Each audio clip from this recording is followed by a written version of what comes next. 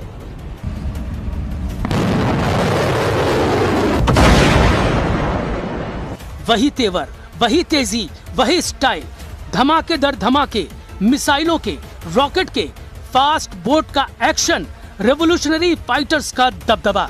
Iran ने अमेरिकी गुरूर को फिर से तोड़ दिया। अब की बार ये बताकर मारा है कि ईरान की हद में जो आया उसका सफाया तय है। ईरानी मीडिया रिपोर्टों के मुताबिक रेवोल्यूशनरी लड़ाकों ने पनामा के झंडा लगे एक जहाज को क्रूज मिसाइल से धुआं कर दिया है। असल में यह कार्गो जहाज अमेरिकी कंपनी MSC सरिस्का V का है, जिसे ओमान के तट पर करीब ईरानी युद्धपोत पर हमले के बदले में ईरान ने मिसाइल से दहलाया है।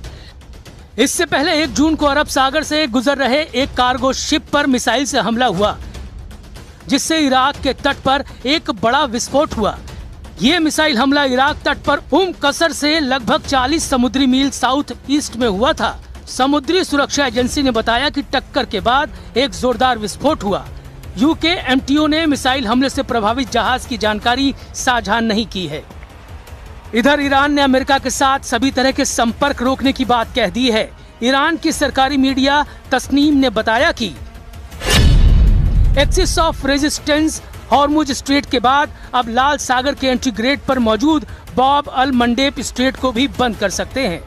हॉर्मुज स्ट्रेट के बंद होने से दुनिया के कई देश गंभीर तेल और गैस संकट में फंस गए हैं। लेकिन अब अगर बाब अल मंडेब को वास्तव में बंद किया जाता है तो इसके विनाशकारी परिणाम हो सकते हैं।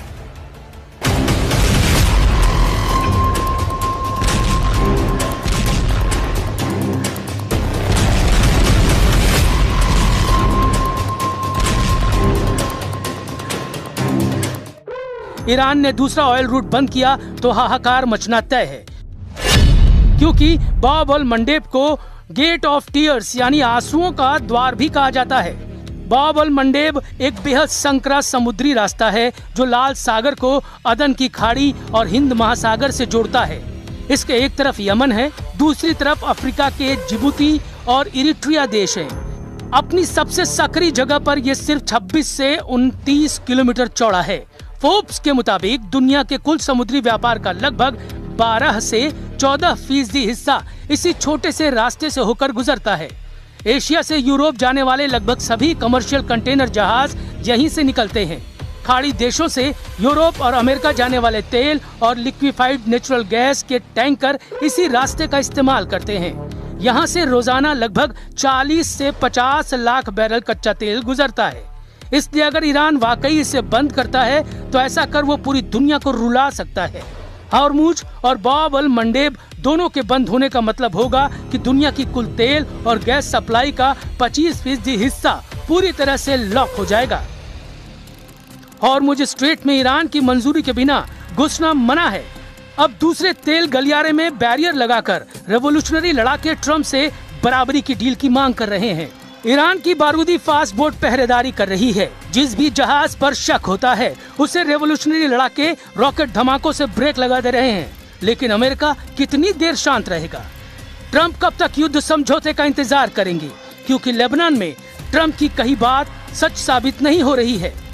बेरूत को इजराइल ढहाने के मिशन को ऑन कर चुका है। ईरान कह रहा है लेबनान में जब तक हमला होगा कोई समझौता नहीं हो सकता।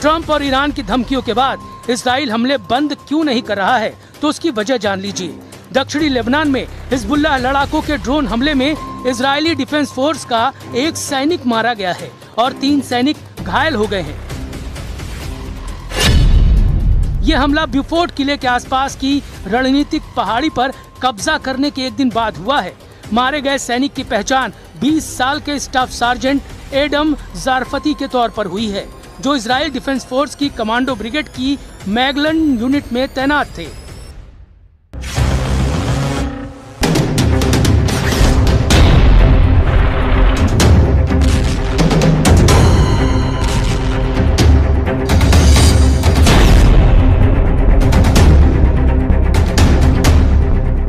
दो दिनों के युद्ध में दूसरे इजरायली सैनिक की मौत से युद्ध भड़क गया है। हिजबुल्लाह लड़ाके अब रात में फर्स्ट पर्सन व्यू ड्रोन की बौछार से इजराइल को दहला रहे हैं। इसलिए आईडीएफ ने हिजबुल्लाह आतंकियों को नबाती से खदेड़ना शुरू कर दिया है। इजराइल ने धमकी दी है कि नबाती में रहने वाले लेबनानी नागरिक इलाके को जल्द खाली कर दे। नागरिकों को जहरानी नदी के उत्तर भाग जाने की चेतावनी दी गई है। इजराइल ने दक्षिणी लेबनान में एक बड़ा बफर जोन बना लिया है।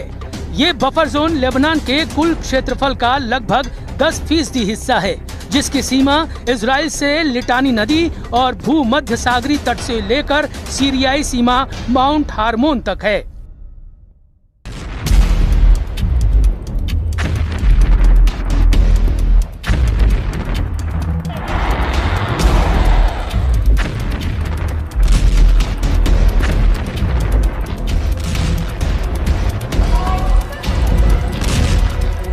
हालांकि हिजबुल्लाह के गढ़ कहे जाने वाले बेरूत में अब भी लड़ाका ग्रुप का कंट्रोल है। हिजबुल्लाह चीफ नईम कासिम ताज पोशी के बाद सबसे ज्यादा दिन तक इजराइल को चैलेंज दे रहे हैं। इजराइल के लिए सबसे बड़ी मुश्किल ट्रम्प की बढ़ती नाराजगी है। अगर ट्रम्प ने इजराइल का साथ छोड़ा तो युद्ध में नेतन्याहू अकेले पड़ जाएंगे। बिना अमेरिका के इजराइल कितने दिन युद्ध में टिक पाएगा समझना मुश्किल नहीं, क्योंकि अब तो इजराइल के अंदर ही नेतन्याहू का भारी विरोध शुरू हो गया है।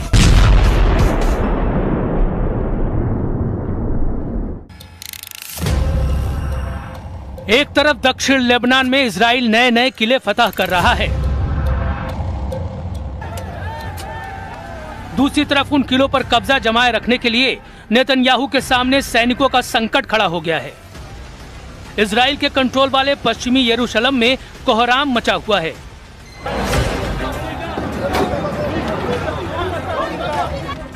पश्चिमी यरूशलेम में पुलिस बैटन से पीट रही है। ये हंगामा करने वाले हैं हारेदी प्रदर्शनकारी।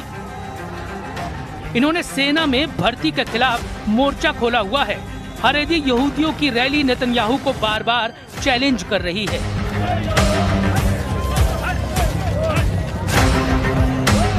जब इजराइल ने गाजा, लेबनान और सीरिया में फौज में तैनाती की हुई है और ईरान से युद्ध किसी भी वक्त शुरू हो सकता है। इजराइल की सेना में भर्ती का मुद्दा बहुत गरमाया हुआ है। अनिवार्य सर्विस का विरोध चल रहा है। इस विरोध का सेंटर पॉइंट वो हारेदी यहूदी समुदाय है जो नहीं चाहता कि उस पर सेना में अनिवार्य सर्विस का दबाव डाला जाए। इसी डिमांड के साथ हजारों लोग यरूशलेम में इकट्ठा हुए। इजराइल में नेतन्याहू को हिजबुल्लाह और हमास से इतनी बड़ी टक्कर नहीं मिली जितना इजराइल के अंदर हारेदी समुदाय का विरोध उनके लिए मुसीबत बन चुका है। भ्रष्टाचार के मुकदमों के अलावा अब ये भीड़ नेतन्याहू पर आग बबूला है। ये लोग युद्ध में नहीं जाना चाहते। हारेदी यहूदियों की दलील है कि पवित्र किताब तोरा का अध्ययन इजराइल की हिफाजत करता है। ऐसा करना उनकी ही जिम्मेदारी है, इसलिए उन्हें फौज में भर्ती से छूट मिलनी चाहिए। हारेदी यहूदियों का मानना है कि सेना का माहौल उनके धार्मिक नियमों से अलग है, जहां पुरुष और महिलाएं साथ रहते हैं। खाने पीने के नियम भी ऐसे हैं जो उनकी प्रार्थना के नियमों से मेल नहीं खाते। हारेदी यहूदी समुदाय इजराइल देश की स्थापना को भी सही नहीं मानता।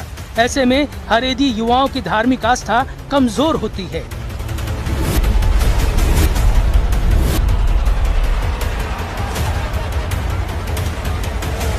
अभी तक हारेदी यहूदी समुदाय को सेना में भर्ती से छूट रही है, लेकिन सुप्रीम कोर्ट के आदेश के बाद इसे खत्म किया गया है।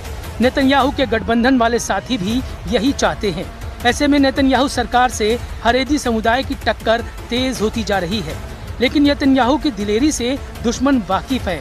फाइटर लीडर कभी भी मुश्किलों से घबराते नहीं।